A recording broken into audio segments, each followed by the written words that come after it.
ഇന്നത്തെ വീഡിയോയിലേക്ക് എല്ലാവർക്കും സ്വാഗതം.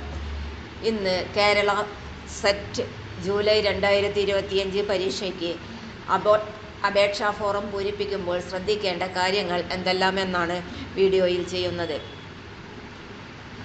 ചാനൽ ആദ്യമായി കാണുന്നവരാണെങ്കിൽ ചാനൽ മറക്കാതെ സബ്സ്ക്രൈബ് ചെയ്യുക. വീഡിയോ ഇഷ്ടപ്പെട്ടാൽ ലൈക്ക് ചെയ്യുക. വീഡിയോ കൂടുതൽ പേരിലെത്തിക്കാനായി ഷെയർ ചെയ്യുക. നിങ്ങളുടെ വിലപ്പെട്ട നിർദ്ദേശങ്ങൾ കമൻറ്റ് ബോക്സിൽ രേഖപ്പെടുത്തുക. അപേക്ഷാ ഫോറം പൂരിപ്പിക്കുമ്പോൾ ശ്രദ്ധിക്കേണ്ട കാര്യങ്ങൾ എന്തൊക്കെയെന്ന് നോക്കാം. SSLC ബുക്കിൽ രേഖപ്പെടുത്തിയിട്ടുള്ള പേര് തന്നെ ആയിരിക്കണം ഓൺലൈൻ ആയി രജിസ്റ്റർ ചെയ്യുന്ന അപേക്ഷയിൽ നൽകേണ്ടത്. ഈ പേരായിരിക്കും സെറ്റ് സർട്ടിഫിക്കറ്റിൽ രേഖപ്പെടുത്തുന്നത്. പരീക്ഷ എഴുതുന്ന ജില്ലയും വിഷയവും തെറ്റുകൂടാതെ പൂരിപ്പിക്കേണ്ടതാണ്. പരീക്ഷാർത്ഥി ആവശ്യപ്പെട്ടിരിക്കുന്ന ജില്ലയിൽ മാത്രമേ പരീക്ഷ എഴുതുവാൻ അനുവദിക്കുകയുള്ളൂ. പരീക്ഷാ കേന്ദ്രങ്ങൾ. എല്ലാ ജില്ലാ ആസ്ഥാനങ്ങളിലും പരീക്ഷാ കേന്ദ്രങ്ങൾ ഉണ്ടായിരിക്കും. ജില്ലകളും അതിൻ്റെ കോഡുകളും ഇംഗ്ലീഷിലുള്ള ഖണ്ഡിക 10-ൽ ചേർത്തിട്ടുണ്ട്. അപേക്ഷ അയക്കുമ്പോൾ തന്നെ പരീക്ഷാർത്ഥിക്ക് പരീക്ഷ എഴുതുവാനുള്ള ജില്ല തിരഞ്ഞെടുക്കാവുന്നതാണ്. അതിനുശേഷം ഒരു കാരണവശാലും ജില്ലകൾ മാറ്റി നൽകുന്നതല്ല. ഓരോ ജില്ലയിലെയും പരീക്ഷാ കേന്ദ്രങ്ങൾ LBS സെൻറ്റർ ഡയറക്ടർ തീരുമാനിക്കുന്നതും അവ ഓൺലൈനായി ലഭിക്കുന്ന അഡ്മിറ്റ് കാർഡ് മുഖാന്തരം പരീക്ഷാർത്ഥികളെ അറിയിക്കുന്നതുമാണ്. പരീക്ഷയ്ക്കുള്ള ഓൺലൈൻ അഡ്മിറ്റ് കാർഡ്. മേൽപ്രകാരം അപേക്ഷ സമർപ്പിച്ചിട്ടുള്ള പരീക്ഷാർത്ഥികൾക്ക് മാത്രമേ അഡ്മിറ്റ് കാർഡുകൾ ഓൺലൈനായി LBS സെൻറ്ററിൻ്റെ വെബ്സൈറ്റിൽ www.lbscenter.kerala.gov.in നിന്നും ലഭ്യമാകുകയുള്ളൂ.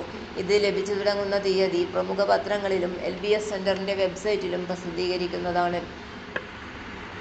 പരീക്ഷാർത്ഥികൾ നിർദ്ദിഷ്ട വെബ്സൈറ്റ്, പ്രമുഖ പത്രമാധ്യമങ്ങൾ എന്നിവയിൽ സെറ്റ് ജൂലൈ 2025 സംബന്ധിച്ച വിവരങ്ങൾക്കായി നിരന്തരം ശ്രദ്ധിക്കേണ്ടതാണ്. അഡ്മിറ്റ് കാർഡ് ലഭിക്കാൻ ചെയ്യേണ്ട കാര്യങ്ങൾ.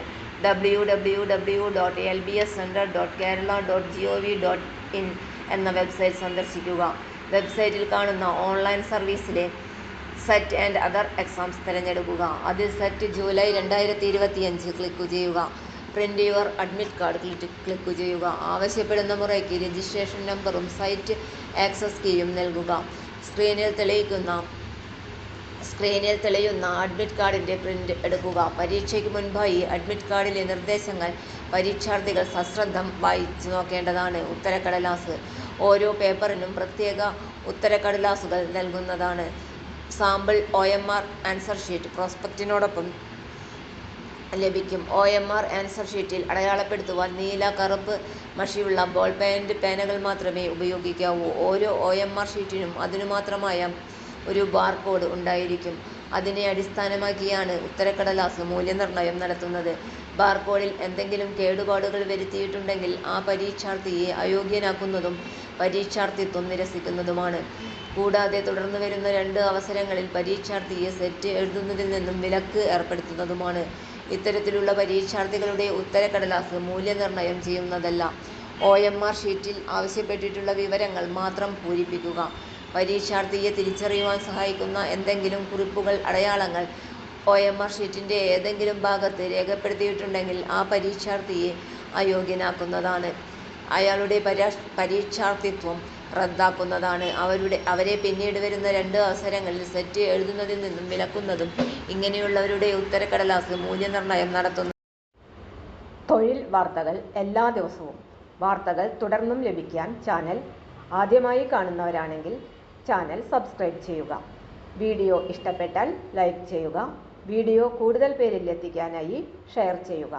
നിങ്ങളുടെ വിലപ്പെട്ട നിർദ്ദേശങ്ങൾ കമൻറ്റ് ബോക്സിൽ രേഖപ്പെടുത്തുക. തൊഴിൽ വാർത്തകൾ, പരീക്ഷാ വാർത്തകൾ, വീഡിയോ ക്ലാസുകൾ, നോട്ട്സ്, ക്വസ്റ്റ്യൻ പേപ്പേഴ്സ്, പരീക്ഷാ കലണ്ടർ തുടങ്ങി കൂടുതൽ വിവരങ്ങൾ പ്ലേലിസ്റ്റിൽ ലഭ്യമാണ്. ഇന്നത്തെ വീഡിയോയുടെ അവസാനിക്കുന്നു. എല്ലാവർക്കും നന്ദി.